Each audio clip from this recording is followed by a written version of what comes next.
Wow. Yeah, I'm born in a Bengali family, but I think it was a boon that I've never really lived in Calcutta. I was 2 months old when I'm brought up in Rajasthan, and then when I turned 13, I came to Bombay.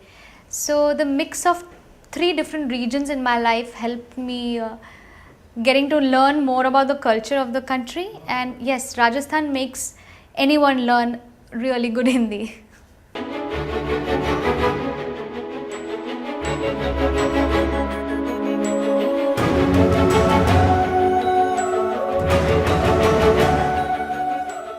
Wow, I think I have not been asked this question in a long time. I am very fortunate that I have learned classical, maybe not in that much of depth, but whatever little I have learned has built my foundation, and I still continue to appreciate and learn because I know a bit about it. And it's an ocean. But yes, my particular field of work doesn't really right now need immediate application of the things I've learned, but it definitely makes a lot of difference if you have learned classical. You know your ragas, you know your notes, you know your phrases. You become more creative in terms of doing playback singing. If it's an Indian way of singing a song, of course, in today's time there are in playback in films there are a lot of influences. There are a lot of Western influences, of course, rooted folk and classical. Everything is there, but it helps a lot if you have learnt classical, so you render a phrase much better and you understand it.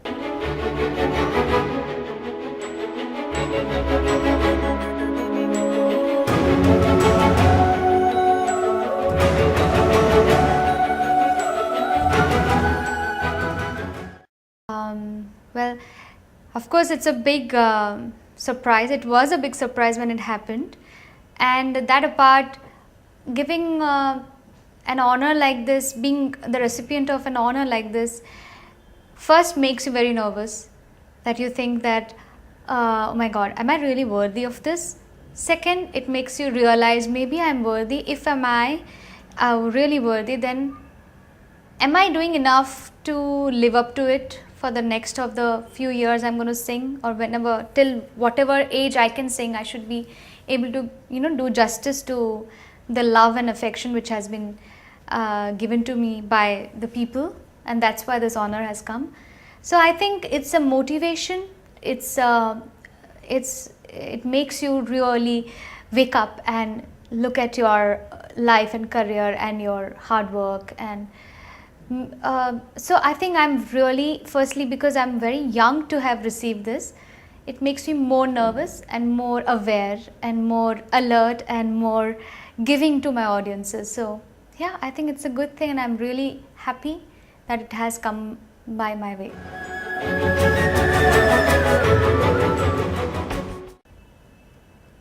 My all-time, I think most of the audiences already know, and they know me by the fact that I'm a biggest of the fans of Lata ji, Asha ji. They are my ultimate idols, and Lata ji is her voice, her music, her songs definitely make every day worth it.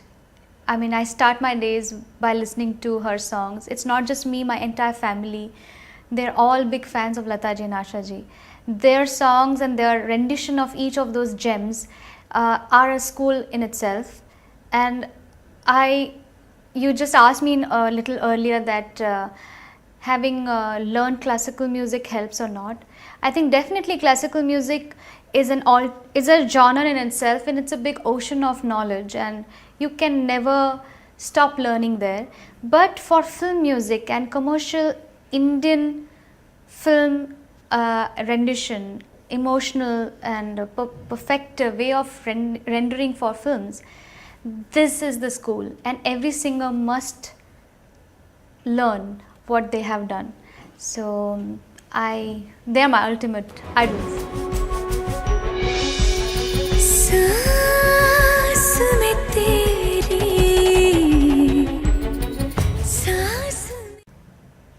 it's going to be difficult. I think my favorite eras are 60s and 70s.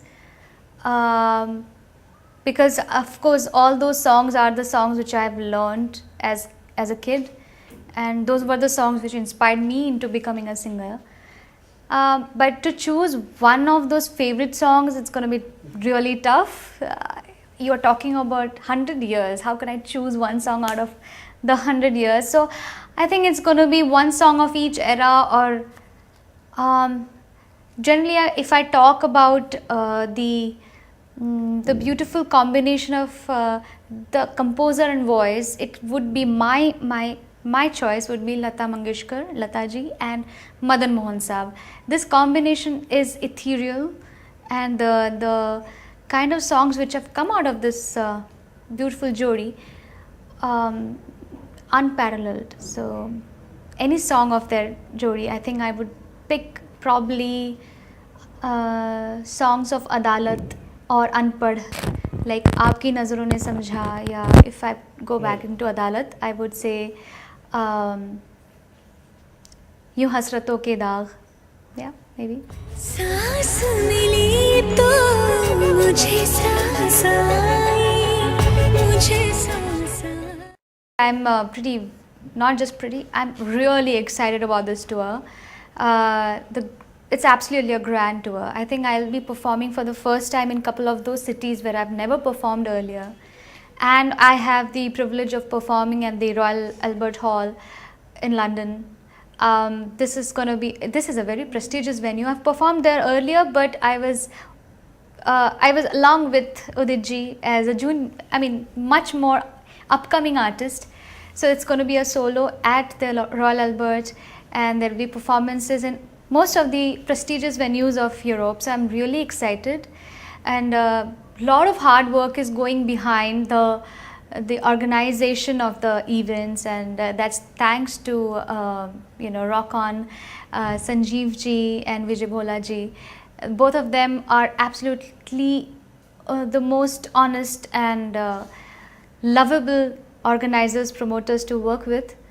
And of course me and my band are trying to incorporate every song which my audiences have loved of my repertoire, all the songs which people think have made me what I have become today.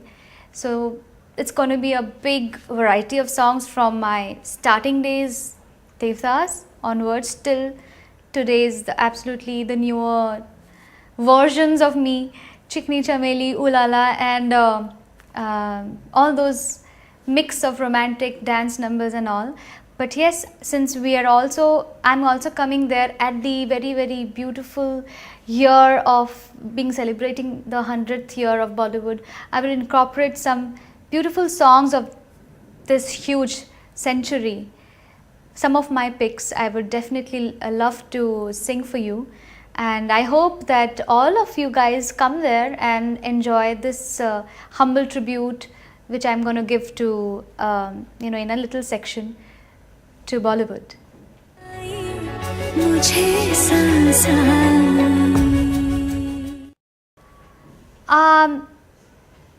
Performing live is exactly the opposite of singing in solitude in the studios. When I'm in the studio, I'm singing, imagining an audience listening to the song and enjoying it, and giving me appreciation. That's where I'm imagining my work being appreciated. But live is exactly that happening for real. So singing on the stage for a live audience which is music loving, it has to be very important. They have to love music, they have to love the artist, and to please them is the biggest joy.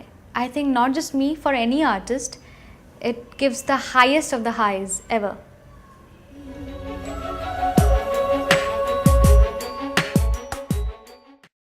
I will talk like an old soul right now, but I do perform all my songs, be it Jadoo Hai Nasha Hai. Every time I sing it on the stage, I sing it a little differently from what I have sung earlier. Or Jab Tak Hai Jaan, Saans Mein Teri Saans. All these songs I try to always do little differently on the stage and enjoy performing it for the audiences, or even for that matter making people dance on Ooh La La or Chikni Chameli or Balma. It's just crazy energetic and intense and passionate. But my ultimate joy is when I sing a song of tribute to one of the legends, of the living legends, or a song of the say 70s or 80s or 60s, koi ek gana. When I sing one of those songs, I think I forget all of what I have sung the whole evening, and I enjoy that the most.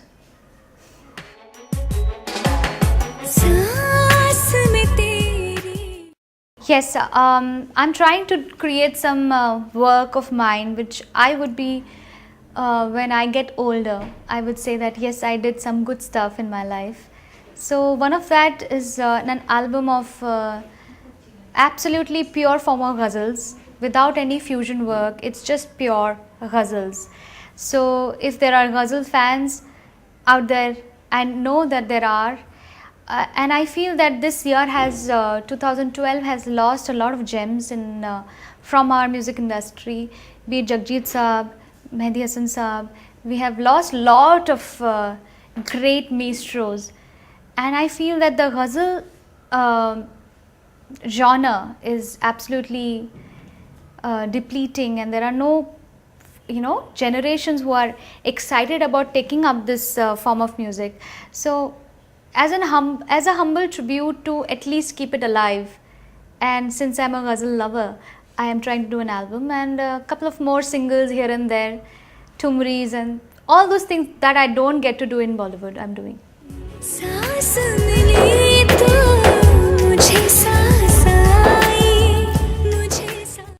Wow. See, my iPod really is a very confused device because my playlist is always changing.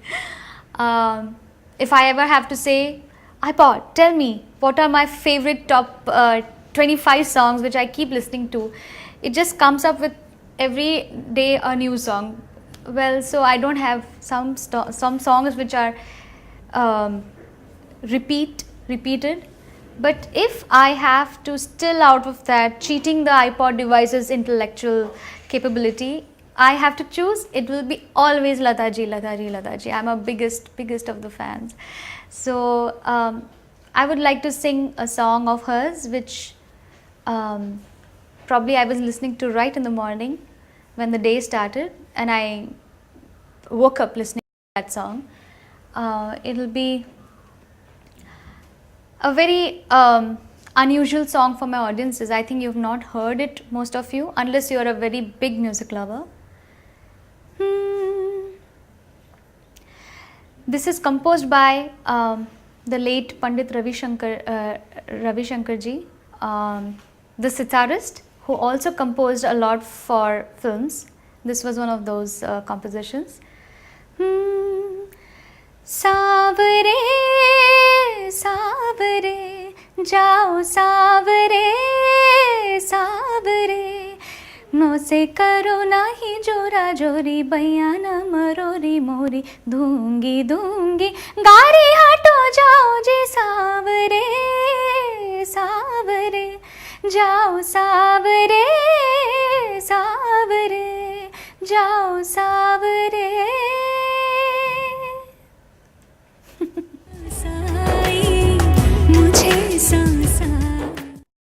I would just like to say to all my listeners and audiences and music lovers from UK that I mean, you have given me so much love over so many years and made every song of mine, every effort of mine from my end, my composers, my co-singers, so much appreciated. And it's time that I'm coming to you guys to perform them live. So I just hope that all of you make it to the concerts, and we're going to have a blast. We are going to have a, I will make sure that you have the best of your time and enjoy, and every of those songs that you've heard and liked of my songs and my repertoire, you're going to listen to it in a different take. You're going to enjoy, dance to it, sing along. So come all of you.